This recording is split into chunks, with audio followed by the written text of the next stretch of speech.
নমস্কাৰ বন্ধুসকল, বিশ্বজিৎ ব্লগ চেনেললৈ আপোনালোক সকলোকে আন্তৰিকতাৰে স্বাগতম জনাইছো।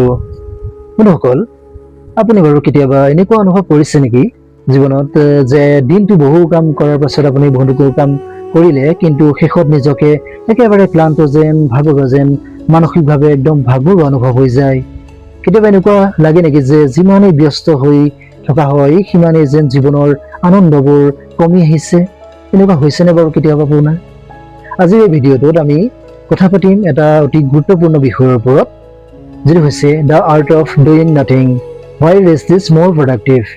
অৰ্থাৎ একো নকৰাকৈ থকাটো এটা কলা, কিয় ৰেষ্ট লোৱাটো এটা প্ৰডাক্টিভিটি হয়। শুনিবলৈ হয়তো অলপ আচৰিত লাগিব পাৰে, আচৰিত যেন লাগিব। কাম নকৰাটো এটা কলা, কিন্তু কেনেকুৱা ধৰণৰ কলা? কিন্তু বাস্তৱতে কেতিয়াবা একো নকৰাটো জীৱনৰ আটাইতকৈ বুদ্ধিমান সিদ্ধান্ত হ'ব পাৰে। কেতিয়াবা আমি বাস কৰা যুগটোত ব্যস্ত থকাটো যেন সফলতাৰ এটা চিন। যদি আপুনি সদায় কাম কৰি থাকে মানুহে কয় আপুনি পৰিশ্ৰমী, কিন্তু যদি আপুনি অলপ সময় জিৰণি লয় বহুতে কয় সময়বোৰ নষ্ট কৰি আছে, এনেই বহি আছে, কিবা কৰি আছে। কিন্তু সঁচাকৈ নেকি? সঁচাকৈ হয়নে বাৰু তেনেকুৱা? ভাবি চাওকচোন, আপোনাৰ মোবাইলটো যদি আপুনি দিনৰ পিছত দিন ব্যৱহাৰ কৰি আছে কিন্তু চাৰ্জ দিয়া নাই, তেনেকৈ ব্যৱহাৰ কৰি আছে, তেন্তে কি হ'ব? নিশ্চয় ফোনটো আপোনাৰ বন্ধ হৈ যাব, নহয়নে বাৰু? ঠিক তেনেকৈয়ে আমাৰ এই শৰীৰ আৰু মগজু জিৰণি বিচাৰে। ইহঁতকো জিৰণিৰ প্ৰয়োজন হয়। জিৰণি লোৱাটো কোনো অলসতা বা এলেহুৱা ভাৱ নহয়, ই হৈছে নিজৰ শক্তি পুনৰ সংগ্ৰহ কৰাৰ এটা উপায়। আমাৰ বিজ্ঞানেও কয় যে আমাৰ মগজু সদায় একে ধৰণৰ মনোযোগত কাম কৰিব নোৱাৰে। দীঘলীয়া সময় ধৰি একেৰাহে কাম কৰি থাকিলে আমাৰ মগজুৰ মনোযোগ কমে, ভুলবোৰ বৃদ্ধি পায়, সৃষ্টিশীলতা হ্ৰাস পায়। কিন্তু যেতিয়া আমি অলপ সময়ৰ বাবে ৰৈ দিওঁ, গভীৰ নিশ্বাস ল'বলৈ চেষ্টা কৰোঁ, খোজ কাঢ়োঁ বা কেৱল নীৰৱে কিছু সময় বহি থাকোঁ, তেতিয়া আমাৰ মগজুৱে নিজৰ সৃষ্টি শক্তি পুনৰ ঘূৰাই পায়। বহু ডাঙৰ বিজ্ঞানী, শিল্পী আৰু সফল উদ্যোগীয়েও নিজৰ ব্যস্ত সময়সূচীৰ মাজত জিৰণিৰ বাবে বিশেষ সময় ৰাখিছিল আৰু ৰাখেও। কাৰণ তেওঁলোকে জানিছিল সফলতা কেৱল অধিক কাম কৰাৰ পৰা নাহে, সফলতা আহে সঠিক সময়ত সঠিক কাম কৰিব পৰাৰ এই কলাৰ পৰা। আজিকালি বহু মানুহে নিজৰ মূল্যক ব্যস্ততাৰ সৈতে জড়িত কৰি পেলাইছে বা কৰিব বিচাৰিছে। কিন্তু যদি দিনটোত বহু কাম নকৰিলে তেতিয়া নিজকে দুখীও যেন অনুভৱ কৰে। কিন্তু মনত ৰাখিব, আপোনাৰ মূল্য আপোনাৰ ব্যস্ততাই নিৰ্ধাৰণ নকৰে কেতিয়াও।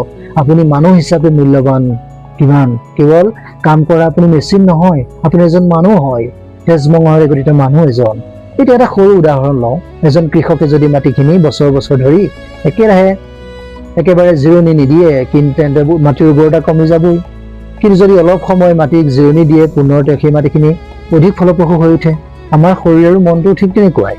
যেতিয়া আমি নিজকে কিছু জিৰণি দিবলৈ শিকি লওঁ, তেতিয়া আমাৰ চিন্তা অধিক স্পষ্ট হয়, সিদ্ধান্ত লোৱাটো সহজ হয়, আমাৰ খং কমি যায়, উদ্বেগ হ্ৰাস হয় আৰু জীৱনৰ সৰু সৰু সুখবোৰ আমি অনুভৱ কৰিবলৈ সক্ষম হওঁ।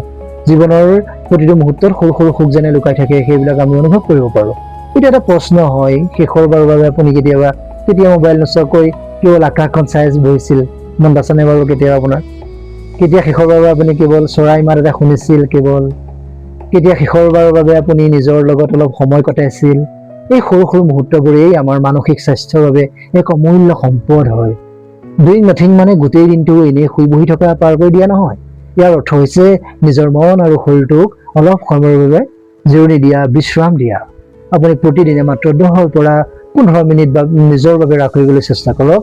মোবাইলটো অলপ আঁতৰাই ৰাখক, গভীৰ নিশ্বাস লওক, প্ৰকৃতিৰ মাজলৈ যাওক, প্ৰকৃতি চাওক, চাহ একাপ লৈ নীৰৱে বহক বা কেৱল নিজৰ চিন্তাবোৰক আহিবলৈ দিয়ক আৰু যাবলৈ দিয়ক। মনৰ চিন্তাবোৰ, এই সৰু অভ্যাসটোৱেই আপোনাৰ জীৱনত ডাঙৰ ডাঙৰ পৰিৱৰ্তন লৈ আনিব পাৰে। আপুনি হয়তো লক্ষ্য কৰিব আপোনাৰ মনটো শান্ত হৈ উঠিছে, সৃষ্টিশীলতাৰ গুণ বৃদ্ধি পাই আহিছে, টেনচনবোৰ আপোনাৰ জীৱনৰ পৰা কমি গৈছে, কামৰ মান উন্নত হৈছে, আপোনাৰ সম্পৰ্কবোৰো আগতকৈ ভাল লাগিবলৈ আৰম্ভ কৰিছে, আগতকৈ সম্পৰ্ক ভাল হৈ উঠিছে। বন্ধুসকল, আজিৰ এই পৃথিৱীত সকলোৱে দৌৰিছে, কিন্তু সকলো দৌৰ সঠিক দিশত নহয়। কেতিয়াবা অলপ ৰৈ যোৱাটোৱেই সঠিক পথ বিচাৰি উলিওৱাৰ একমাত্ৰ উপায় হ'ব পাৰে। মনত ৰাখিব বন্ধুসকল, জিৰণি লোৱাটো সময় নষ্ট কৰা নহয় কেতিয়াও। ই হৈছে আমাৰ নিজৰ ওপৰত কৰা এটা বিনিয়োগ হয়। যেতিয়া আপুনি নিজৰ শৰীৰ আৰু মনটোক সন্মান দিব পাৰে, তেতিয়াহে আপুনি নিজৰ জীৱনৰ সৰ্বোত্তম সংস্কৰণ কৰিব পাৰে বা হ'ব পাৰে। সেয়েহে আজিৰ পৰা নিজৰ বাবে অলপ সময় ৰাখিবলৈ চেষ্টা কৰক, নিজক অলপ জিৰণি দিয়ক, শৰীৰটো শান্ত কৰক অকণমান, কাৰণ কেতিয়াবা একো নকৰাটো আটাইতকৈ উৎপাদনশীলতাৰ কাম হ'ব পাৰে। ভিডিঅ'টো যদি আপোনাৰ ভাল লাগিল তেন্তে এটা লাইক কৰিব, কমেণ্ট কৰি জনাব আপুনি আপোনাৰ দিনটোত নিজৰ বাবে কিমান সময় ৰাখে, আপোনাৰ পৰিয়াল তথা কোনোবা সৈতে ভিডিঅ'টো শ্বেয়াৰ কৰিব।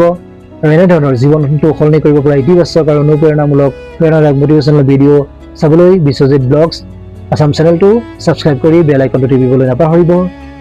আকৌ লগ পাম আন এটা নতুন ভিডিঅ'ৰ সৈতে, তেতিয়ালৈকে কুশলে থাকক, সুখী হৈ থাকক, ধন্যবাদ।